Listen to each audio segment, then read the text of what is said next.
পিসি মশাই, আমি কি ওই উঠোনটাতেও যেতে পারবো না?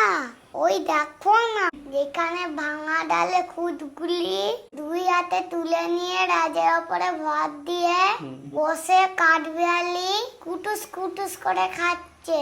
ওখানে আমি যেতে পারবো না। না বাবা, কবিরাজ বলেছে বাইরে গেলে অসুখ করবে। আমার কাজ আছে, আমি চললুম। কিন্তু বাবা দেখো, বাইরে যেন বেরিয়ে যেও না। যাবো না, কিন্তু পিসি মশাই রাস্তার ধারে ওই ঘরটিতে আমি বসে থাকবো।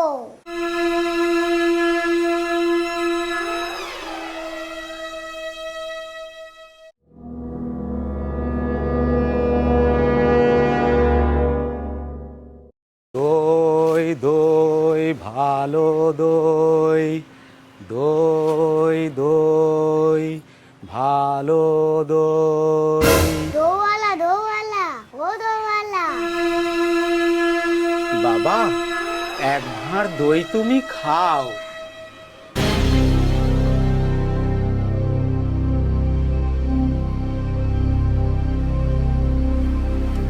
সময় হলেই তবেই আমি ঘন্টা বাজিয়ে দিই। আরে না, ও আপনি মরলি করে। কেরে রাস্তার মধ্যে আমাকে ডাকাডাকি করে? কোথাকার বাদর এটা? তোমার নামে চিঠি? তোমাকে কে চিঠি লিখবে? এ তুমি মল জমজম করতে করতে চলেছ, একটু দাঁড়াও না ভাই। আমার কি দাঁড়াবার জো আছে? বেলা বই যায় যে। আমার নাম অমল।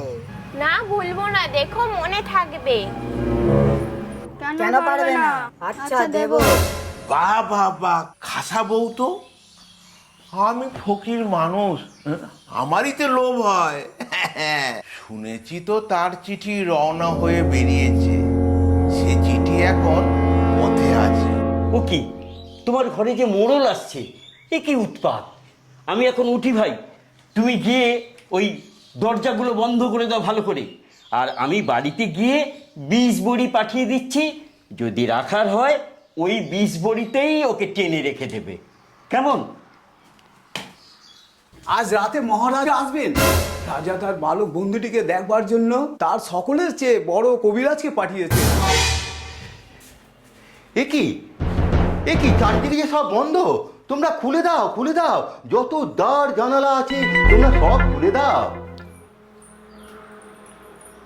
অমল, আমি যে ওর জন্য ফুল এনেছি, ওর হাতে কি দিতে পারবো না? ও কখন যাবে? এখনই, যখন রাজা এসে ওকে ডাকবেন। বলো যে সুধা তোমাকে ভোলেনি।